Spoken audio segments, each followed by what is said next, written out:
കുർബാനയുടെ രണ്ടാമത്തെ ഭാഗമാണ് വചന ശുശ്രൂഷ. അത് ത്രൈശുദ്ധ കീർത്തനത്തോടു കൂടിയാണ് ആരംഭിക്കുക. സർവേശ, ബലവാനെ, അമർത്യനെ, ഈ 3 വിശേഷങ്ങൾ പറഞ്ഞുകൊണ്ട് ദൈവത്തെ പാടിപ്പുകഴ്ത്തിക്കൊണ്ട് വചനം കേൾക്കാൻ പോകുന്നതിലുള്ള ആനന്ദം പ്രകടിപ്പിക്കുകയാണ് ത്രൈശുദ്ധ കീർത്തനം ആരംഭിക്കുമ്പോൾ. സാധാരണഗതിയിൽ പള്ളികളിലൊക്കെ ചെല്ലുമ്പോൾ കൊച്ചു കുട്ടികൾ കുഞ്ഞി പാവാടയൊക്കെ ഇട്ടിങ്ങനെ ശബ്ദമുയർത്തി പാടിടുവി എന്നൊക്കെ പാടുമ്പോൾ ഇങ്ങനെ ഡാൻസ് ചെയ്യുന്ന കണ്ടിട്ടുണ്ട്. ശരിക്കും അതാണ് അതിൻ്റെ ആ സമയത്തെ ആ ഉദ്ദേശിക്കുന്ന ചിന്ത. സന്തോഷത്തോടുകൂടി തുള്ളിച്ചാടി പാടുന്ന പാട്ടാണത്. കർത്താവിൻ്റെ വചനം കേൾക്കാൻ പോകുന്നതിലുള്ള ആനന്ദമാണ് അവിടെ പ്രകടിപ്പിക്കുന്നത്.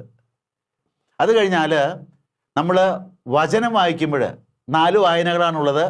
ഒന്ന് പഞ്ചഗ്രന്ഥിയിൽ നിന്നും, പിന്നെ പഞ്ചഗ്രന്ഥി ഒഴികെയുള്ള പഴയ നിയമഭാഗത്ത് നിന്ന് 2ാമത്തെ വായന, ലേഖന ഭാഗത്ത് നിന്ന് 3ാമത്തെ വായന, പിന്നെ സുവിശേഷം. ഈ വചനമൊക്കെ വായിക്കുമ്പോൾ കർത്താവിൻ്റെ ശബ്ദമാണ്, കർത്താവിൻ്റെ വചനമാണ് നാം കേൾക്കുന്നുള്ളൊരു ബോധ്യം നമുക്കുണ്ടാകണം. ഞാനൊരു കുടുംബ യൂണിറ്റിന് ചെന്നപ്പോൾ അവിടെ ചെറിയൊരു സ്പീക്കറൊക്കെ വെച്ചിട്ടുണ്ട്.